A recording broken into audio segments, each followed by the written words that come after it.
Dan saudara kita ulas calon lawan Indonesia di kualifikasi Piala Dunia 2026 putaran keempat bersama pengamat sepak bola Anton Sanjoyo. Selamat pagi Mas Joy. Selamat pagi. Ya Mas Joy, kita sudah tahu nih Arab Saudi dan juga Irak bakal jadi calon lawan timnas di tanggal 8 dan juga 11 Oktober.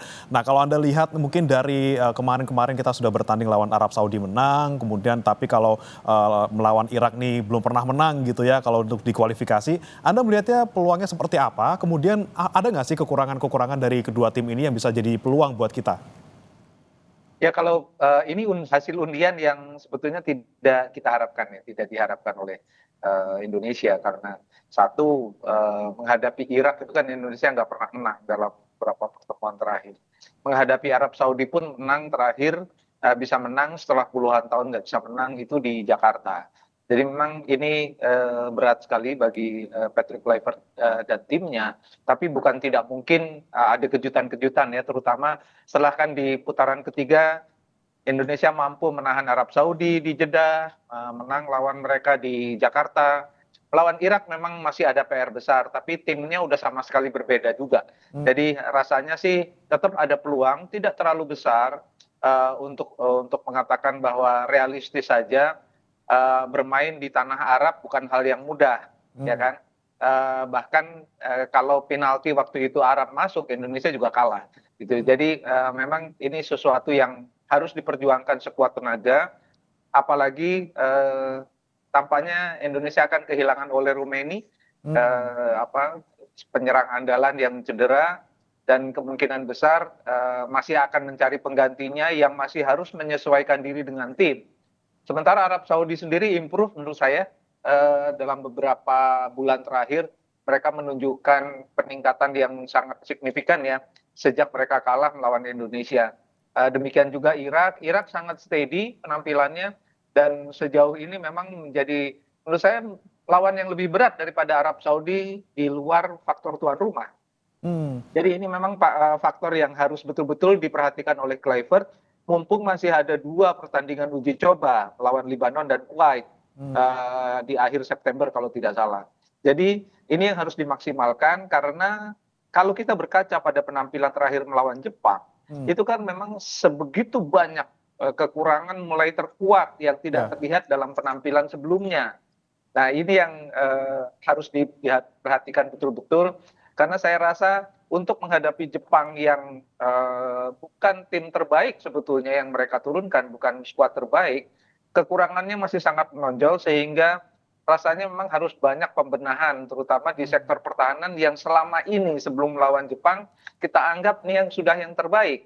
Tapi Hmm. ternyata masih ada banyak bolong di sana sini, terutama menurut saya juga karena lini tengah Indonesia Hmm. tidak bermain sebagaimana mestinya, seganas seperti biasanya. Dan itu menurut saya ada faktor juga di mana Jepang memang kualitasnya jauh, tapi memang Hmm. ada faktor di mana mereka kurang banyak berkumpul. Nah ini Hmm. saya kira ketika nanti menghadapi Arab Saudi dan Irak, ini waktu yang sangat sempit juga harus dimanfaatkan sebaik-baiknya karena chemistry-nya nggak bisa dibangun karena Hmm. pemain-pemain itu kan kalau pemain tim nasional dimanapun di seluruh dunia kan memang terpencar-pencar.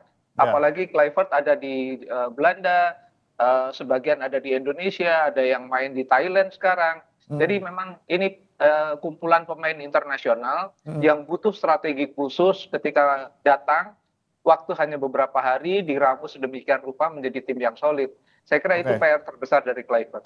Oke, kita harus lawan Arab di tanggal 8 dengan kondisi walaupun kita harus optimis karena kita sempat seri dan juga menang, tapi juga pasti ada fight back dari Arab Saudi yang tidak mau kalah juga kali ini. Tapi juga jaraknya kemudian sangat sempit nih, Bung Joy. Ketika kita lihat tanggal 8 Oktober kita main lawan Arab, tapi tanggal 11 ya, 3 hari kemudian kita langsung lawan Irak gitu.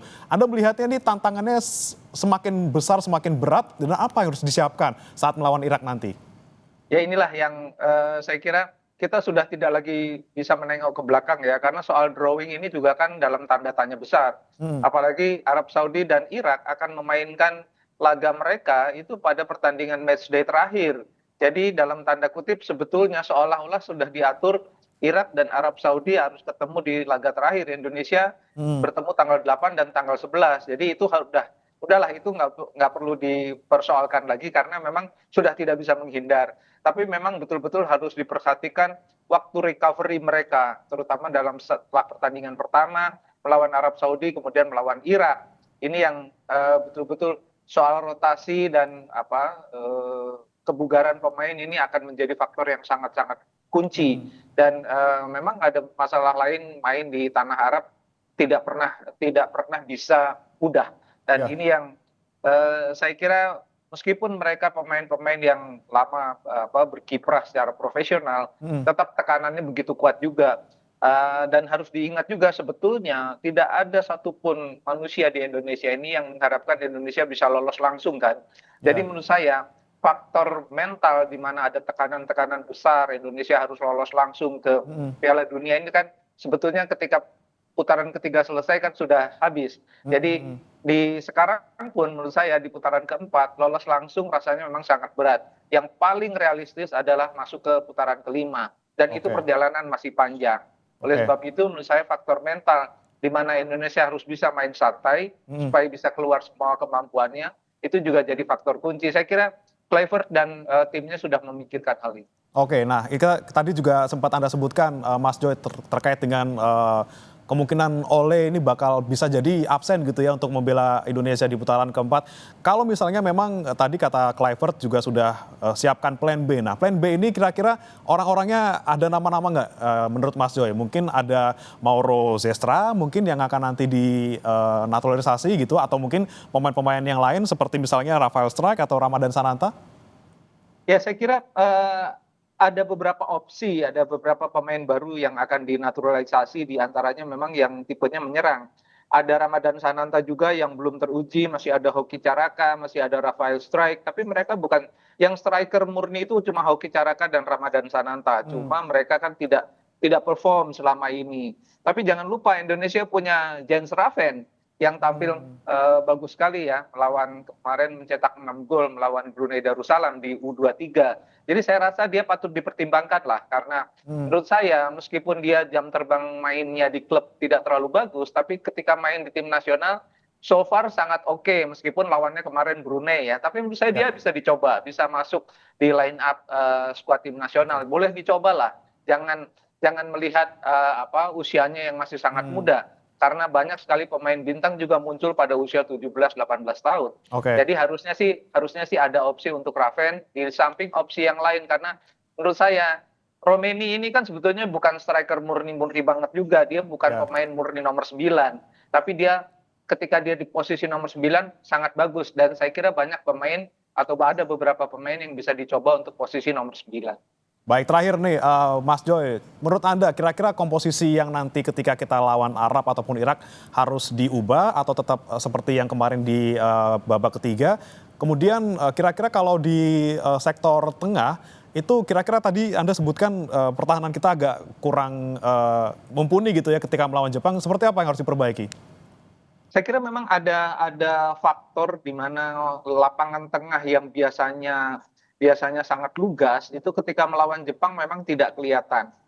Menurut saya lebih karena Jepang itu kualitasnya memang jauh di atas rata-rata pemain Indonesia. Tapi saya kira dengan kehadiran Joy Pelupesi dan kalau Nathan bermain juga lebih bagus, Tom Haye juga bisa lebih ganas di lini tengah, lini belakang rasanya sih bisa lebih aman ya, siapapun penjaga gawangnya. Tapi yang jelas duet Rizky Ridho dan Jai Isdes tidak bisa diganti-ganti. Kevin Verdong di kiri, tapi di kanan bisa siapa saja. Jadi rasanya 3 pemain di belakang tidak tergeser, Verdong, Jai Isdes, Rizky Ridho. Di tengah bisa dikomandani oleh Joy Pelupesi, Tom Haye. Jadi harusnya sih formasinya tetap 4-3-3 atau 3-4-2-1. Nah ini yang menurut saya pasti sudah dipikirkan oleh Kluivert. Tapi rasanya kalau bermain dengan 3 back, dengan formasi yang sangat frontal, agak riskan juga bermain di tanah Arab. Jadi kemungkinan besar masih akan pakai 4-3-3 seperti kemarin tim U23 ketika menghadapi Brunei atau nanti menghadapi Filipina. Oke, kemungkinan besar 4-3-3 ya Mas Joy. Terima kasih Mas Joy, kita harapkan semoga hasil terbaik dicapai oleh timnas walaupun kita sedikit pesimis untuk lolos langsung, tapi paling tidak kita bisa nanti berharap untuk bisa lolos ke putaran kelima. Terima kasih Mas Anton Sanjoyo, pengamat sepak bola telah bergabung bersama kami di Sapa Indonesia Pagi. Selamat pagi Mas. Selamat pagi, terima kasih.